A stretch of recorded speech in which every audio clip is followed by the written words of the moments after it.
একটি দৃষ্টিভঙ্গি হলো কিছু মানুষের বিশেষ কিছু গুণ রয়েছে। বিশেষ এই মানুষগুলো কারা? যাদেরকে আল্লাহ ইবাদুর রহমান বলে আখ্যায়িত করেছেন। এই দৃষ্টিভঙ্গি অনুযায়ী এই হলো গুণাবলীগুলোর একটা তালিকা। যদি এর সবগুলোর অধিকারী হতে না পারেন, আপনি আসলে ব্যর্থ হয়েছেন।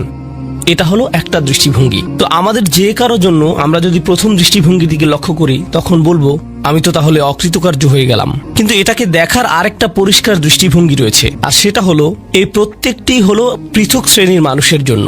তাদের প্রত্যেকেই হলেন পৃথক শ্রেণীর মানুষ। তাদের মধ্যে সাদৃশ্যপূর্ণ বৈশিষ্ট্য হলো তারা সকলেই ঈমানদার। কিন্তু এক্ষেত্রে একটা বিষয় হলো, আর এই ধারণাটি আমি সূচনায় আপনাদেরকে বলবো, আমরা সকলে একরকম নই। যেমন আজকের জুমার পর এক নারীর সাথে আমার সাক্ষাৎ হয়েছে। তিনি আমার কাছে এসে বললেন, আমি প্রতিদিন 3 ঘন্টা ধরে তাহাজ্জুদের নামাজ পড়ি। আক্ষরিকভাবে এটাই তিনি আমাকে জিজ্ঞেস করেছিলেন, এটা কি ঠিক আছে? আর আমি বলেছিলাম, আপনাকে এই জন্য পুরস্কৃত করা উচিত, কারণ অনেকের জন্য নিয়মিত 5 মিনিট তাহাজ্জুদ পড়াও অসম্ভব। কখনো কখনো মানুষের জন্য সময় মতো ফজরের নামাজে ওঠাও অত্যন্ত কঠিন হয়ে যায়। আর এই নারী 3 ঘন্টা নামাজ পড়ছেন। আমি বললাম, কিসের তাড়নায় আপনি এটা করতে পারছেন? তিনি বললেন, কি করব আমি, টিভি দেখব? তার চেয়ে বরং আল্লাহর সাথে কথা বলে সময় কাটাই। এটাই তিনি আমাকে বলেছেন। আমি সম্মানিত বোধ করছি যে তিনি আমার কাছে এসে প্রশ্নটি করেছেন। আমার উচিত ছিল তার কাছ থেকে পরামর্শ নেয়া, এমন মানুষের কাছ থেকে যারা আল্লাহর নৈকট্যপ্রাপ্ত। আমি যা বলতে চাচ্ছি তা হলো, আমরা সকলে একরকম নই। তিনি যা করেছেন আমি তা করতে পারবো না, আমি সত্য কথা বলছি। এই নারী যা করেন আমি তা করতে সক্ষম নই, আর আমি তার এই যোগ্যতার প্রতি সম্মান জানাই। আল্লাহ এই অভ্যাস বজায় রাখতে তাকে দৃঢ়তা দান করুন। কিন্তু আমরা তো জানি এমন মানুষ রয়েছেন যারা অন্যদেরকে সাহায্য করার ক্ষেত্রে অসাধারণ। তাদের যোগ্যতা, তাদের পারদর্শিতা হলো অন্য মানুষকে সাহায্য করা। আরেক ধরনের মানুষ রয়েছে যাদের এই গুণটি রয়েছে যে যখন তারা মানুষের চারপাশে থাকেন, মানুষ ভালো অনুভব করে। এটাই তাদের যোগ্যতা। আপনি শুধু তাদের কাছে যাবেন, যদি তারা কোনো কথা নাও বলেন, আপনি শুধু তাদের সাথে সময় কাটাবেন, তখন নিজের ভেতর একটা প্রশান্তি অনুভব করবেন, শান্তি অনুভব করবেন। আল্লাহ আমাদের সকলকে বিচিত্র যোগ্যতা দিয়েছেন। এই অনুচ্ছেদের ব্যাপারে এই বিষয়টাই আমার কাছে অনেক বেশি বিশ্বাসযোগ্য মনে হয় যে এটা বিভিন্ন ঈমানদারদের জন্য বিভিন্ন বিচিত্র গুণাবলীর উল্লেখ করেছে। ঈমানদারদের একটি শ্রেণীর বিশেষ এক ধরনের গুণাবলী রয়েছে, ঈমানদারদের অন্য একটি শ্রেণীর অন্য ধরনের গুণাবলী রয়েছে, সেটা তাদেরকে বিশেষ বৈশিষ্ট্যমণ্ডিত করে। আর আমরা যখন এই আয়াতগুলোতে অগ্রসর হব, আপনি হয়তো দেখবেন যে প্রথমটি আমার সাথে মিলছে না। আমি আশা করছি যে কমপক্ষে একটি গুণের অধিকারী হব। আপনি হয়তো একের অধিক গুণের সাথে মিল খুঁজে পাবেন, আর সেটাও আপনাকে ইবাদুর রহমান হিসেবে অন্তর্ভুক্ত করবে। এখানে প্রথম গুণটি চমৎকার। হয়তো ভাবতে পারেন যে আল্লাহ তাআলা হয়তো সবচেয়ে নৈকট্যপ্রাপ্ত বান্দাদের দিয়ে শুরু করবেন, যাদেরকে তিনি সবচেয়ে ভালোবাসেন। হয়তো তিনি তাদেরকে দিয়ে শুরু করবেন যারা সবচেয়ে বেশি নামাজ পড়ে, যারা তার উপাসনা সবচেয়ে বেশি করে, যারা আল্লাহর প্রতি আধ্যাত্মিক ধ্যানে সবচেয়ে মগ্ন। কিন্তু আল্লাহ কি দিয়ে শুরু করলেন? তিনি বললেন, আল্লাযীনা ইয়ামশুনা আলাল আরদি হাওনা। অবিশ্বাস্য রকম করুণাময় সত্তার বান্দারা, এই বিশেষ মানুষগুলো হলো তারা যারা বিনম্রতার সাথে পৃথিবীতে চলাফেরা করে। আল্লাযীনা ইয়ামশুনা আলাল আরদি হাওনা। সামনে এগুনোর আগে এটা দিয়ে কি বোঝাচ্ছে তা আমাদেরকে উপলব্ধি করতে হবে। এর অর্থ এটা না যে আপনি যখন রাস্তায় হাঁটবেন অর্ধেক রুকু করা অবস্থায় হাঁটবেন, এরকম ভাবে মাথা নিচু করে রাখবেন আর বলবেন যে আমি বিনয় প্রকাশ করছি। এটা বিনয় প্রকাশ করা নয়। আপনি সোজাভাবেই হাঁটবেন। আপনি মানুষের সাথে তাচ্ছিল্য সহ কথা বলবেন না। আর আলাল আরদি, এই ধারণাটি হলো যেখানেই যান, হয়তো ঘরে থাকতে পারেন, হয়তো কাজে থাকতে পারেন, হয়তো শিক্ষা প্রতিষ্ঠানে থাকতে পারেন, হয়তো আপনার কর্মচারীদের সাথে কাজে আছেন, হয়তো আপনার নিয়োগদাতার সাথে কথা বলছেন, হয়তো কথা বলছেন শিশুদের সাথে, অথবা কথা বলছেন বড়দের সাথে, হয়তো আপনার বাবা মায়ের সাথে কথা বলছেন, হয়তো এটা অন্য কেউ, হয়তো এটা মুসলিম হতে পারে অথবা অমুসলিম। যখনই মানুষের সাথে কথা বলেন, এক ধরনের বিনয় থাকতে হবে। যেভাবে আপনি তাদের সাথে কথা বলবেন, কাউকে মূল্যহীন বোধ করাবেন না আপনার কথার দ্বারা। যেভাবে তার দিকে তাকান, যেভাবে নিজেকে উপস্থাপন করেন, এটাই আল মাশি আলাল আরদি হাওনা। পৃথিবীর বুকে বিনয় সহকারে চলাফেরা করা, বিনম্রভাবে। আপনারা দেখবেন যে কোরআনে বিভিন্ন রকমের অহংকারের কথা এসেছে। এখন এখানে সবাই জানেন যে অহংকার হলো হৃদয়ের একটা ব্যাধি। এটা থাকে হৃদয়ের ভেতর, তাই না? কিন্তু ভিতরে যখন কোনো ব্যাধি থাকে, যেমন কোনো ভাইরাস যদি ভিতরে থাকে, বাইরে এর কিছু লক্ষণ প্রকাশ পায়, উচ্চ তাপমাত্রা, ঘাম, এই ধরনের লক্ষণ। কোরআন তুলে ধরছে অহংকারের কিছু লক্ষণ। উদাহরণস্বরূপ আল্লাহ বর্ণনা করছেন যেভাবে মানুষ অন্যের দিকে তাকায়। কোরআন বলছে যে এমন মানুষ ছিল যারা রাসূল সাল্লাল্লাহু আলাইহি সাল্লামের দিকে এভাবে দৃষ্টিপাত করত, ইয়াকাদুল্লাযীনা কাফারু লা ইউযলিকুনাকা বিআবসারিহিম, তারা এত কঠিনভাবে আপনার দিকে তাকায় যে তারা যেন তাদের দৃষ্টি দ্বারা আপনাকে মাটিতে ফেলে দেবে, এরকম কঠিনভাবে তারা আপনার দিকে তাকায়। অন্য কথায় তারা কোনো কিছু বলেনি, তারা কোনো কিছু করেনি, তাদের অহংকার কোথায় ছিল? শুধুমাত্র তাদের মুখমণ্ডলে, শুধুমাত্র তাদের চোখে। তো তরুণদের জন্য এটা একটা উপদেশ। তোমার বাবা মা হয়তো তোমার সাথে কিছু নিয়ে চিৎকার করছেন, সেটা ন্যায্য বা অন্যায্য যাই হোক, আর তুমি বসে বসে শুনছো, আর তোমার রক্ত গরম হয়ে উঠছে এবং পাল্টা চিৎকার করতে মন চাইছে, কিন্তু তুমি শুধু কুৎসিত চাহনি দিয়ে তাদের দিকে তাকিয়ে আছো। এই কুৎসিত চাহনি দিয়ে তাকিয়ে আছো, আর তোমার মা বলছেন, আমার দিকে এভাবে তাকিয়ে আছো কেন? আমি তো কোনো কথা বলিনি। তুমি কিছু বলনি, এটা পুরস্কার পাওয়ার মতো কিছু না। তুমি কিছু বলনি, এটা পুরস্কার পাওয়ার মতো কিছু না। কারণ অধ্যত্ব শুধু তোমার কথাতেই থাকে না। তবে অভিনন্দন যে তুমি কোনো কিছু বলনি, এটা অপেক্ষাকৃত ভালো, কারণ সেটা তাহলে আরো খারাপের দিকে যেত। কিন্তু এক ধরনের অধ্যত্ব, ক্রোধ এবং বিনয়ের অভাব আমাদের চোখে মুখে ফুটে ওঠে। সুম্মা নজর, সুম্মা আবাসা অবাসার, সুম্মা আদবার ওয়াস্তাকবার। শুধু যেভাবে কারো দিকে তাকান, শুধু যেভাবে ভ্রু কুঁচকান, শুধু যেভাবে চোখ ঘুরান, কখনো কখনো যেভাবে কারো দিকে তাকান, কখনো কখনো যেভাবে কারো দিকে না তাকান। কেউ আপনাকে সালাম দিয়েছে, আপনি তার দিকে তাকালেন না, অন্যদিকে ফিরলেন এবং তা উপেক্ষা করলেন, অথবা শুধু ওয়ালাইকুম আসসালাম বললেন। আপনি সালামের জবাব দিয়েছেন, কারণ তা না হলে তো গুনাহ হতে পারে, কিন্তু জবাব দিলেন খুবই নিচু স্বরে, এটা নিশ্চিত করার জন্য যাতে সে শুনতে না পায়, আর সে মনে করলো যে আপনি জবাব দেননি। এরকম যে আল্লাহ জানেন যে আমি জবাব দিয়েছি, কিন্তু আমি তাকে এটা জেনে পরিতৃপ্তি লাভ করতে দিব না যে আমি তার সালামের জবাব দিয়েছি। তো যখন সে এসে বলে যে ভাই, আমি তো আপনাকে সালাম দিয়েছি, আপনি জবাব দেননি। আমি তো জবাব দিয়েছি। এটাও হাউন এর অভাব। আল্লাযীনা ইয়ামশুনা আলাল আরদি হাওনা। মানুষের প্রতি বিনয়, শিশুদের প্রতি করুণা, বয়স্কদের প্রতি করুণা, এমন মানুষদের প্রতি করুণা যারা এর যোগ্য না। আর প্রসঙ্গক্রমে এর অর্থ এটা না যে আপনাকে অপমান করার সুযোগ আপনি মানুষকে করে দিবেন। এমন পরিস্থিতি আছে আমাদের পরিবারগুলোতে, আমাদের বন্ধু বান্ধবের মাঝে, আমাদের পরিসরে, যেখানে কিছু মানুষকে অবমাননাকর হিসেবে পাবেন। এমনটা ঘটে। আপনার পরিবারে এমন মানুষ রয়েছে, কখনো কখনো আপনার পিতামাতাও এরকম হতে পারেন।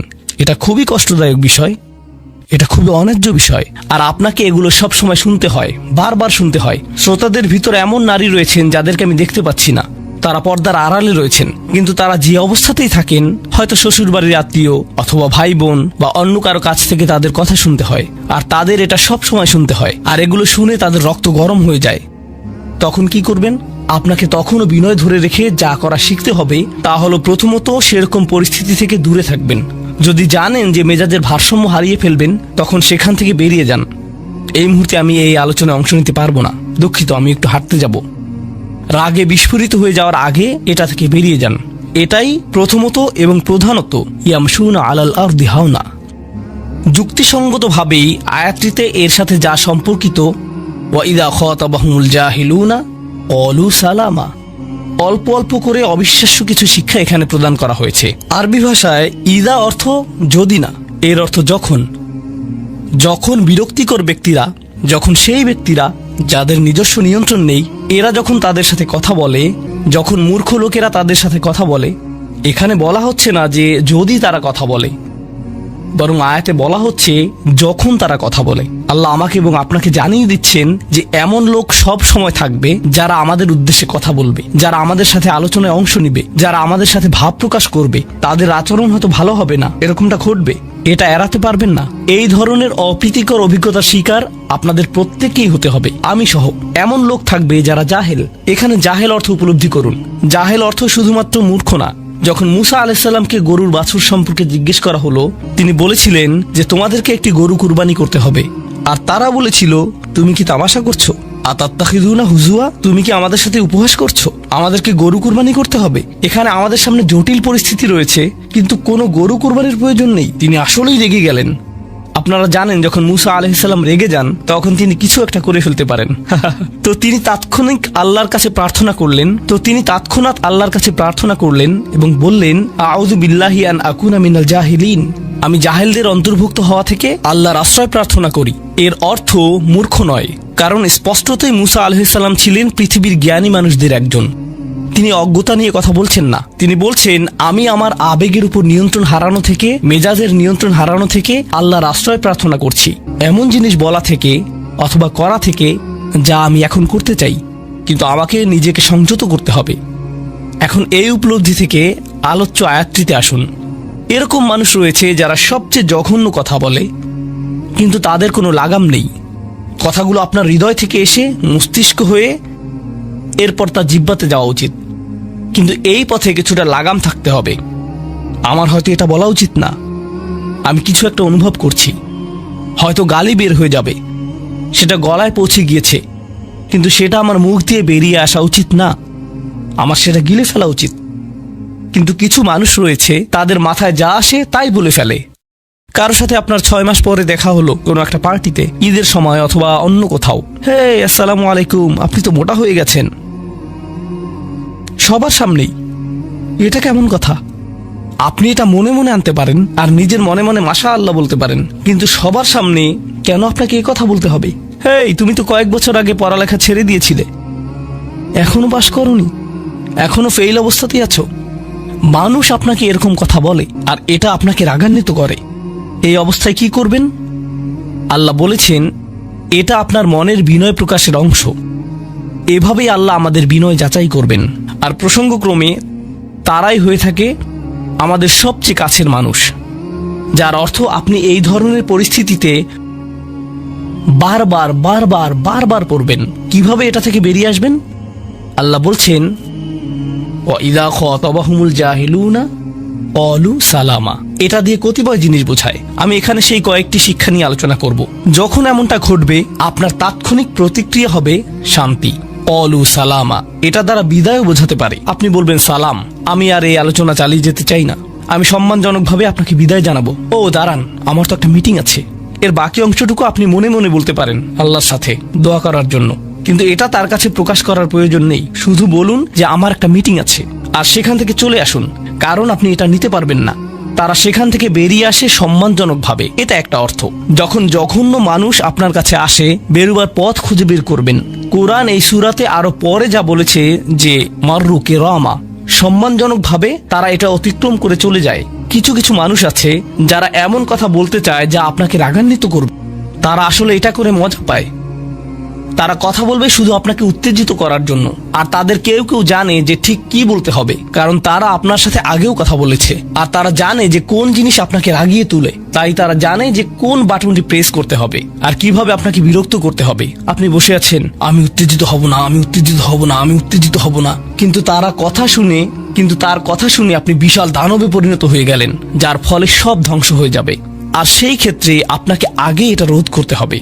আপনি এখানে কথা বলতে পারেন আর বলতে পারেন যে দেখুন, আমি এই বিরোধ চাই না, আসুন শান্তিপূর্ণ সময় ব্যয় করি, আসুন এই বিষয়টা নিয়ে আজ আর কথা না বলি, এতে অনড় থাকুন।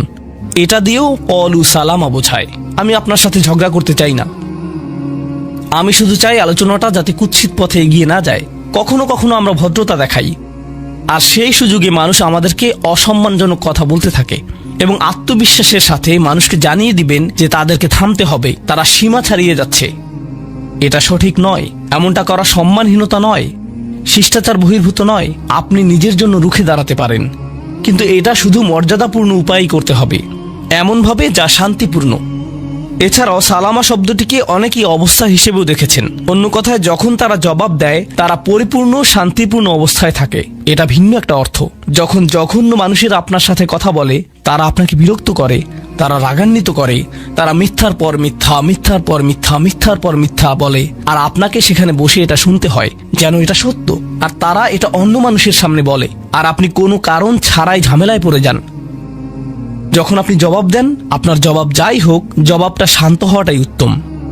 যখন জবাব দিবেন, আপনাকে শান্ত এবং পরিশীলিত হতে হবে। এটাই ক্বালু সালামা। আর যারা জীবনে এটা ধারণ করতে পারে তারা আল্লাহর কাছে বিশেষ মানুষ, ইবাদুর রহমান। অন্য কথায়, এই অনুপ্রেরণাটিকে আমাদের মনে রাখতে হবে।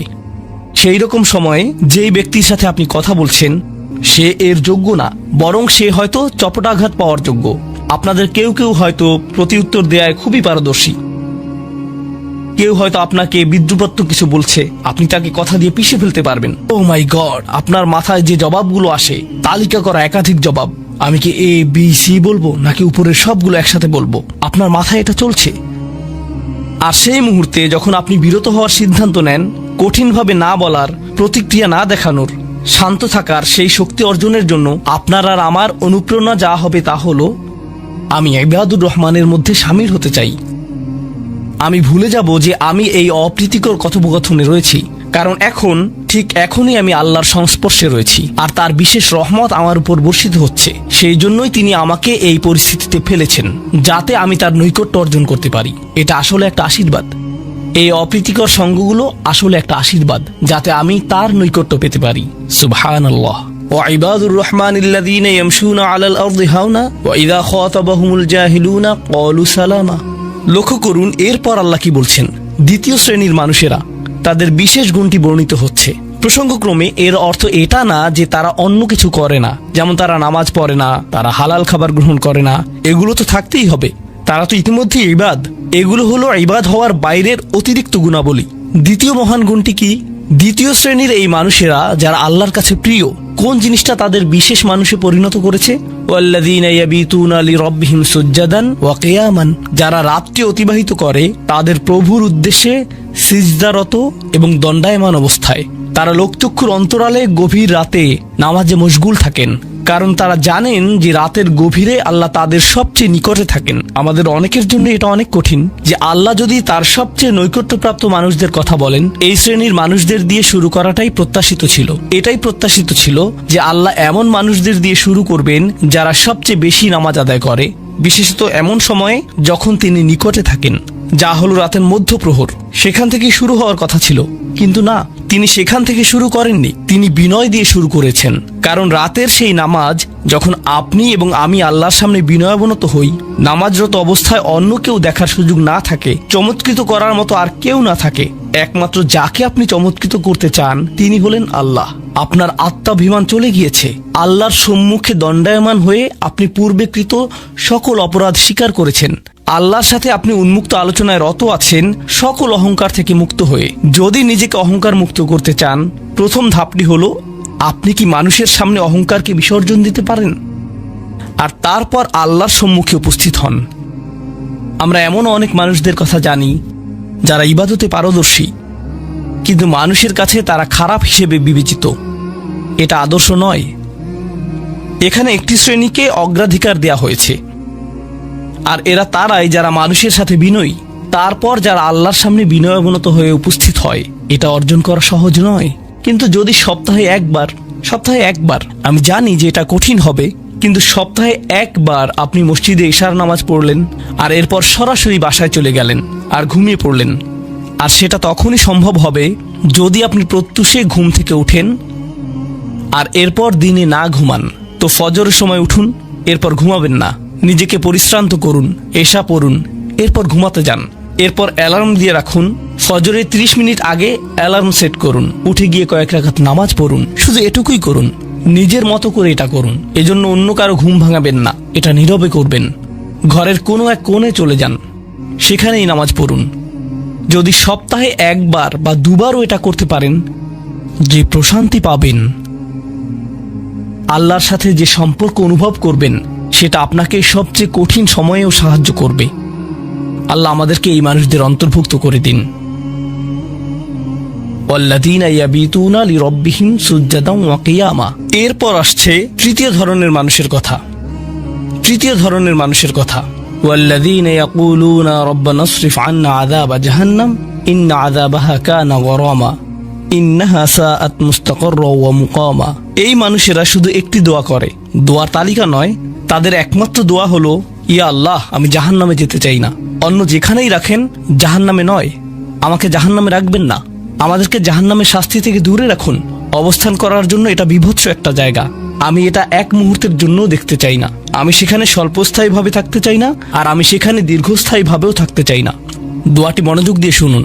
ইন্নাহা সাআত মুস্তাকাররা ওয়া মুকামা। প্রথমত, এটা একটা শাস্তি, এটা বিশাল একটা সাজা। আমি সেখানে স্বল্প মেয়াদের জন্য থাকতে চাই না, আর আমি সেখানে দীর্ঘমেয়াদের জন্য থাকতে চাই না। কিছু মানুষ রয়েছে যারা সেই একই রোগে আক্রান্ত হয়েছে, উম্মার মধ্যে, মুসলিমদের মধ্যেই। একই রোগ যা বনী ইসরাঈলেরও ছিল। তারা বলেছিল, আল্লাহ আমাদেরকে শাস্তি দিবেন না, ইল্লা আইয়ামাম মা'দুদা, দিলেও কয়েক দিনের জন্য। মুসলিমদের মনোভাবও এমন হয়েছে, তারা বলে আল্লাহ আমাদের শাস্তি দিবেন, কিন্তু তা তো চিরদিনের জন্য না, তাই না? আমরা মুসলিম, একসময় আমরা ঠিকই বেরিয়ে আসব। ঠিক আছে, ভালো, আমি জাহান্নামে যাব, কিন্তু এটা হবে দীর্ঘ সাপ্তাহিক ছুটির মতো, আর তারপর আমার আর সমস্যা নেই। দেখুন আল্লাহর নৈকট্যপ্রাপ্ত মানুষদের দোয়া, তারা আল্লাহকে বলছেন, ও আল্লাহ, আমি জাহান্নামে যেতে চাই না, স্থায়ীভাবে না, অস্থায়ীভাবেও না। আমি স্বীকার করছি যে অবস্থানের জন্য এটা বিভৎস একটা জায়গা, মুস্তাকররান ওয়া মুকামা, শুধু থামার স্থান হোক অথবা চিরকালীন স্থান হোক, আমি এগুলোর কোনোটাই চাই না।